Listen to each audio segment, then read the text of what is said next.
सभी भक्तों को राधे राधे। ओम नमः शिवाय। ओम श्री शिवाय नमस्तुभ्यम। जय श्री राम, जय श्री राम, जय माता दी। आप सभी भक्तों को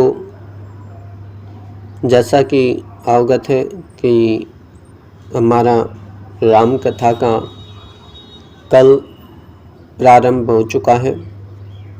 आज जो है राम कथा का तीसरा जो टॉपिक होने वाला है, जैसा कि हमने कल भी बताया था। तो आज हम बात करते हैं कि एस्ट्रो हिमांशु शर्मा के चैनल पर आपका हार्दिक स्वागत है। आज हम जानेंगे कि 2 वरदान में कौन सी राजा दशरथ की रानी क्या 2 वरदान मांगती है।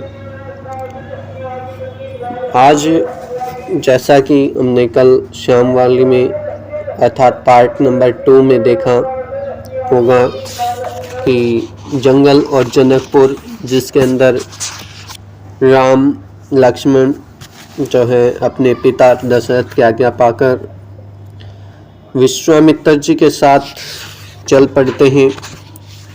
और उस समय जब वो अपने आश्रम या जहाँ पर यज्ञशाला थी, उनकी यज्ञ होना था, वहाँ तक का जंगल की यात्रा का वर्णन किया गया है। और साथ ही जनकपुर जब यज्ञ समाप्त हो जाता है तो वो जनकपुर के लिए निकल पड़ते हैं, जहाँ पर सीता के स्वयंवर का प्रोग्राम रचा जा रहा था। वहाँ पर महर्षि विश्वामित्र उन्हें अपने साथ ले जाते हैं। शिव जी का जो धनुष जो जनक महाराज जी ने प्रतिज्ञा कर रखी थी कि जो उसे तोड़ देगा या प्रत्यंचा चढ़ा देगा, उनके साथ वो अपनी ज्येष्ठ पुत्री सीता का विवाह अवश्य कर देंगे। उस शिव धनुष को देखने मात्र के लिए श्री राम और लक्ष्मण जी विश्वामित्र लेके जाते हैं, लेकिन गुरु की आज्ञा पाकर राम जी ने, जिसे और अन्य महान योद्धा हिला तक न पाए, उन्हें शिव जी के धनुष को श्री राम जी ने आसानी से न केवल उठाया बल्कि उस पर प्रत्यंचा चढ़ाकर उसका समापन भी किया। राजा जनक की चुनौती को स्वीकार किया और उनके सीता जी के साथ श्री राम जी के विवाह की तैयारियां होने लगी। इस प्रकार की हमने सारी घटना को जो है जंगल और जनकपुर वाले टॉपिक में जाना। एक बार आपसे पुनः निवेदन है कि अगला टॉपिक शुरू होने से पहले कि कृपया करके अपने इस एस्ट्रो हिमांशु शर्मा के चैनल को सब्सक्राइब कर लें, साथ में बेल आइकन को प्रेस कर लें, और अगर आपको लाभप्रद लगे, पसंद आए तो इसे लाइक अवश्य करना ना भूलें, और अन्य लोगों के पास में शेयर करना भी ना भूलें ताकि अन्य लोग भी इससे लाभ प्राप्त कर पाएँ और वो भी इसे जो है अपना पत्रा दिखवाने में, जन्म कुंडली दिखवाने में या कोई भी एस्ट्रोलॉजी संबंधी सवालों के जवाब पाने में इससे लाभ अवश्य प्राप्त करेंगे। इसी प्रकार की हमारी उम्मीद है, आशा है। आज हम बात करते हैं 2 वरदान की। तो राजा दशरथ के मन में अब एक ही इच्छा बची रहती है, वो क्या कि राम का राज्याभिषेक हो जाए, उन्हें युवराज का पद दे दिया जाए। अयोध्या लौटने के बाद से ही उन्होंने श्री राम जी को राज काज में शामिल करना शुरू कर दिया था। राम यह जिम्मेदारी अच्छी तरह निभा रहे थे। उनकी विनम्रता, विद्वता और पराक्रम का लोहा सभी मानते थे। प्रजा उन्हें चाहती थी। राजा दशरथ के लिए तो वह प्राणों से अति प्रिय थे। दरबार में राम का सम्मान लगातार बढ़ता जा रहा था। राजा दशरथ वृद्ध हो चल रहे थे।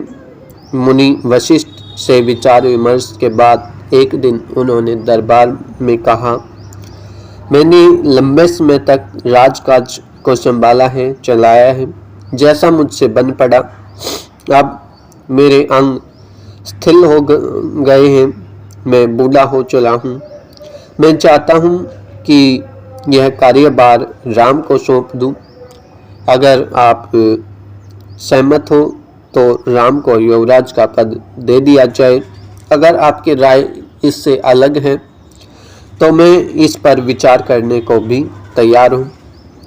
सभा ने तुमुल ध्वनि से राजा दशरथ के प्रस्ताव को स्वीकार कर लिया, उसका स्वागत किया। राम की जय जयकार होने लगी। राजा दशरथ थोड़ी देर तक सुनते रहे। संतोष के साथ, शांति के साथ उन्होंने कहा, शुभ काम में देरी नहीं होनी चाहिए। मेरी इच्छा है कि राम का राज्याभिषेक कल सुबह कर दिया जाए। यह समाचार पलक झपकते ही पूरे नगर में फैल गया। हर जगह बस यही चर्चा थी। राज्याभिषेक की तैयारियां शुरू हो गई। भरत और शत्रुघ्न उस समय अयोध्या में नहीं थे। वह अपने नाना के कई राज के यहाँ गए हुए थे। भरत जब भी अयोध्या लौटने की बात करते, नाना उन्हें रोक लेते। भरत को अयोध्या की घटनाओं की सूचना नहीं थी। उन्हें अपने पिता के निर्णय के संबंध में भी पता नहीं था। यह जानकारी भी नहीं थी कि अगले दिन राम का राज्याभिषेक होने वाला है। कैकेयी से एक दिन में भरत और शत्रुघ्न का आना संभव नहीं था। राजा दशरथ ने इस संबंध में राम से चर्चा की। कहा कि भरत यहाँ नहीं है, पर मैं चाहता हूँ कि राजा दशरथ की राज्याभिषेक का कार्यक्रम न रोका जाए। उन्होंने राम से कहा, जनता ने तुम्हें अपना राजा चुना है, तुम राज धर्म का पालन करना। कुल की मर्यादा की रक्षा अब तुम्हारे हाथों में है पुत्र। राज्याभिषेक की रानी कैकेयी की दासी मंथरा ने भी देखा। शुरू में उसे इस चहल पहल का कारण समझ नहीं आया। उसने इसे कोई अन्य अनुष्ठान समझा। इतनी रौनक, ऐसी सजावट, ऐसा कुछ उसने अन्य अनुष्ठानों में नहीं देखा था। उसे अचंभा हुआ। फिर उसने रानी कौशल्या की दासी से पूछा। उससे तब पता चला कि कल राम का राज्याभिषेक होने वाला है। यह उत्सव उसी के लिए है। मंथरा जल बुन गई। राम का राज्याभिषेक? उसे षड्यंत्र लगा कैकेयी के खिलाफ। वह कैकेयी की दासी थी। बचपन से ही कैकेयी का हित उसके लिए सर्वोपरि रहा था। मंथरा उसे अपना हित मानती थी। वह कैकेयी की मुँह लगी थी। रानी कैकेयी भी उसे बहुत माना करती थी। क्रोध से आग बबला मंथरा रानीवास की ओर भागी। सीधे कैकेयी के कक्ष में जा खड़ी हुई और वहां हाँफने लगी। क्रोध से चेहरा लाल, भागने के कारण सांस उखड़ रही थी। उसने रानी कैकेयी को सोते हुए पाया। किसी तरह स्वयं को संभालते हुए मंथरा ने कहा, अरे मेरी मूर्ख रानी, उठ, तेरे ऊपर भयानक विपदा आने वाली है। यह समय सोने का नहीं, होश में आओ। विपत्ति का पहाड़ टूटने इससे पहले जाग जाओ। टूटने वाला है, इससे पहले आप जो है होश में आ जाइए, जाग जाइए। रानी कैकेयी नींद से चौंक उठती है। उन्हें मंथरा की बात समझ में नहीं आती। क्या बात है, तुम इतना घबराई हुई क्यों हो? सब कुशल तो है? ऐसा जो है पूछा रानी ने। मंथरा कहती है कि कैसा कुशल, कैसा मंगल? सब अमंगल होने वाला है। तुम्हारे सुखों का अंत होने वाला है। महाराज दशरथ ने कल राम का राज्याभिषेक करने का फैसला किया है। अब राम युवराज होंगे। कैकेयी कहती है कि यह तो बहुत ही शुभ समाचार है। कैकेयी ने खुशी से अपने गले का हार उतारकर मंथरा को दे दिया। मैं बहुत खुश हूँ, राम युवराज के पद के लिए हर तरह से योग्य हैं। रानी मंथरा कहती है, रानी तुम्हारी बुद्धि फिर गई है, मति मारी गई है। सवाल राम की योग्यता का नहीं, राजा दशरथ के षड्यंत्र का है, तुम्हारे अधिकार छीनने का है। मंथरा ने हाथ दूर फेंकते हुए कहा, यह षड्यंत्र नहीं तो क्या है? कल सुबह राज्याभिषेक है, भरत को जानबूझकर ननिहाल भेज दिया गया है, समारोह के लिए बुलाया तक नहीं गया। कैकेयी का सवार उग्र हो गया। उन्होंने मंथरा को डांटते हुए कहा, राम के प्रति मेरा अगाध स्नेह है, वह मुझसे माँ के समान मानते हैं।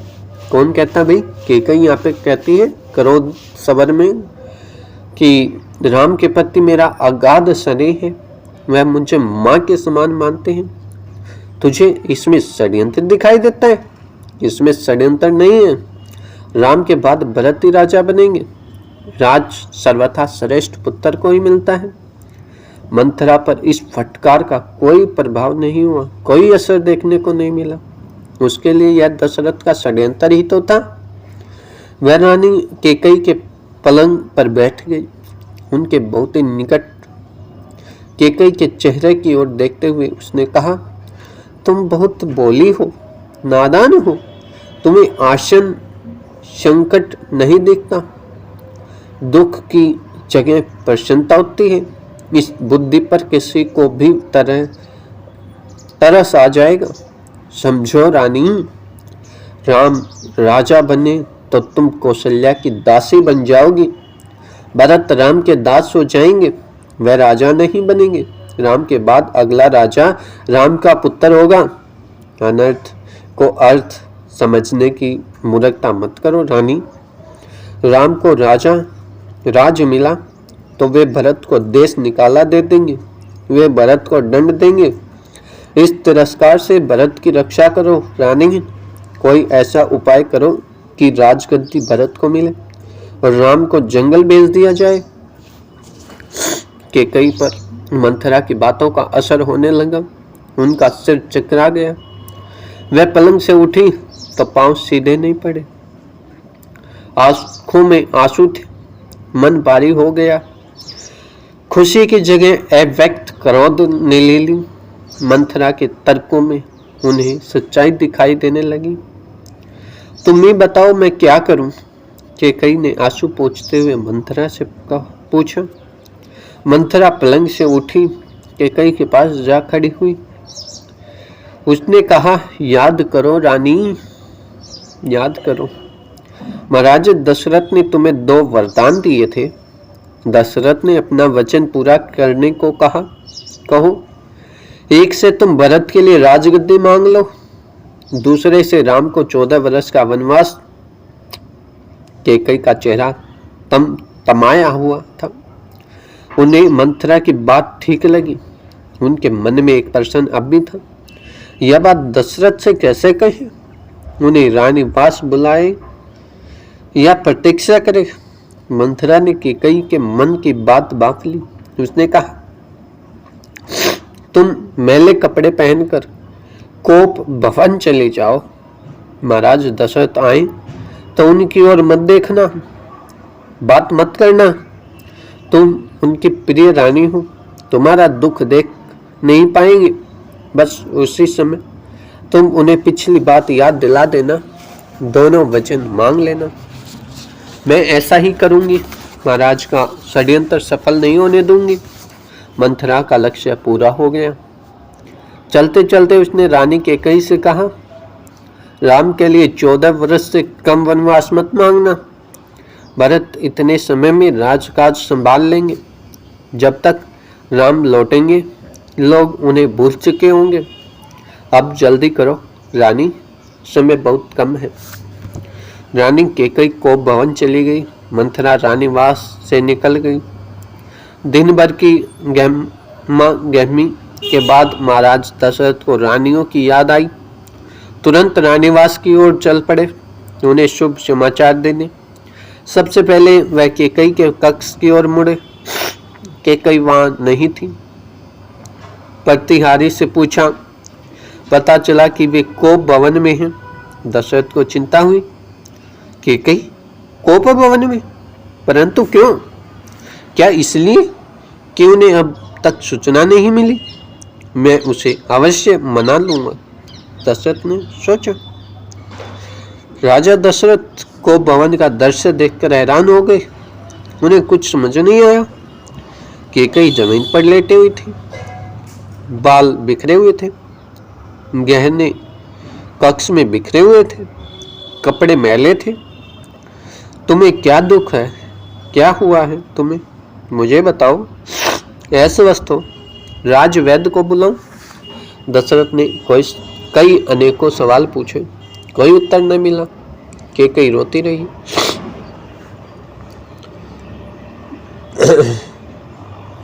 तुम मेरी सबसे प्रिय रानी हो। मैं तुम्हें खुश देखना चाहता हूँ।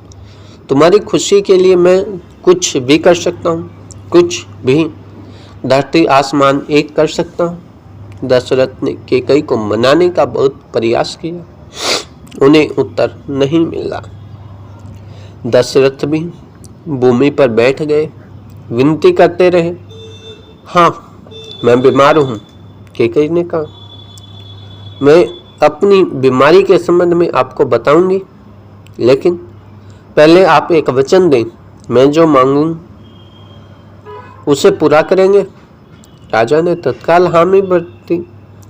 कहा, मैं राम की सौगंध खाकर कहता हूँ, तुम्हारी हर इच्छा पूरी करूंगा। महाराज दशरथ ने राम की सौगंध ली तो कैकई उठकर बैठ गई।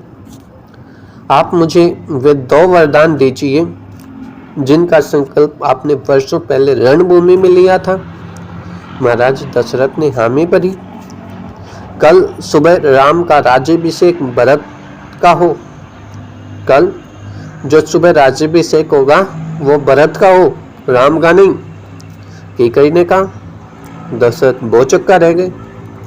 उन पर बिजली गिरने के समान दर्द हुआ। थोड़ा रुककर कैकई बोली, राम को 14 वर्ष का वनवास हो। दशरथ का चेहरा सफेद पड़ गया। अब वाक रह गए, सिर चकराने लगा। वे मूर्छित होकर गिर पड़े। कुछ देर में राजा को होश आया। कैकई की ओर देखा, बड़े कातर भाव से बोले, ये तुम क्या कह रही हो? मुझे विश्वास नहीं हो रहा कि मैंने सही सुना है। कैकई अड़ी रही। दशरथ कैकई की मांग को अस्वीकार करते रहे, अनर्थ बताते रहे। तब कैकई ने अंतिम हथियार चलाया। अपने वचन से पीछे हटना रघुकुल का अनादर है। आप चाहे तो ऐसा कर सकते हैं, पर तब आप दुनिया को मुंह दिखाने योग्य नहीं रहेंगे। रही मेरी बात, आप वरदान नहीं देंगे तो मैं विष पीकर आत्महत्या कर लूंगी। यह कलंक आपके माथे पर होगा। राजा दशरथ यह सुन नहीं सके, दोबारा बेहोश हो गए। रात भर बेसुध पड़े रहे। बीच बीच में होश आता। वह कैकई को समझाते, गिड़गिड़ाते, धमकाते, डराते, पर कैकई टस से मस नहीं हुई। सारी रात इसी तरह बीत गई। और इसी तरह हमारा 2 वरदान वाला टॉपिक पूरा हुआ। उम्मीद करते हैं कि आपको इससे काफ़ी बातें जो हैं ज्ञानवर्धक रही होंगी, काफ़ी कुछ सीखने को मिला होगा कि अपने कानों पर अपना खुद का आत्मविश्वास अपने जीवन में कितना ज़रूरी है। अभी के लिए तो कैकई जो है मंथरा की बातों में आ जाती हैं और वो अनर्थ कर डालती हैं जिसका बाद में कोई भी प्रायश्चित न होगा। और यहाँ तक कि उनके पुत्र से भी उनका बिछोह तक हो सकता है। उनके बीच में ऐसी कड़वाहट हो सकती है जो जिससे कि भरत उसे अपनी माँ मानने तक से भी इनकार कर सकते हैं। लेकिन इस बात का उन्हें अभी कोई अंदाज़ा नहीं है, क्योंकि अभी वो, जैसा कि हमारे हरियाणा में कहावत भी प्रचलित है कि अभी वो दूसरे के बहकावे में आई हुई है, मंथरा की बातों में बहलाई फुसलाई हुई है। उस पर अभी किसी बात का असर नहीं होने वाला है। तो उम्मीद करते हैं आपको यह पसंद आ रही होगी, और साथ ही साथ आपसे एक बार पुनः निवेदन भी रहने वाला है कि अगर वीडियो आपको पसंद आई हुई हो तो अन्य लोगों को भी इसे अवश्य रूप से शेयर करें, ताकि अन्य लोग भी इससे लाभ प्राप्त कर पाएँ। और आपसे एक बार पुनः निवेदन है कि जो भी भाई बंधु अपना एस्ट्रोलॉजी सवालों के जवाब पाना चाहते हैं, वो कमेंट बॉक्स में अपना नाम, जन्म स्थान, जन्म तारीख और जन्म समय कृपया करके हमें अवश्य रूप से शेयर कर दें।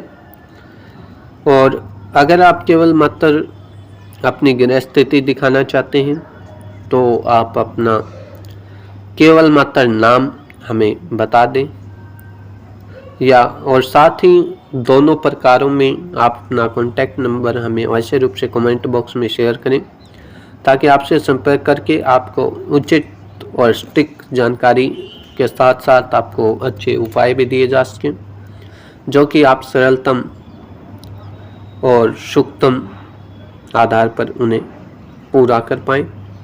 इन्हीं सभी जानकारियों के साथ में हमारे संग जुड़े रहें और अन्य लोगों को भी जोड़ना ना भूलें। मैं पंडित हिमांशु शर्मा, धन्यवाद।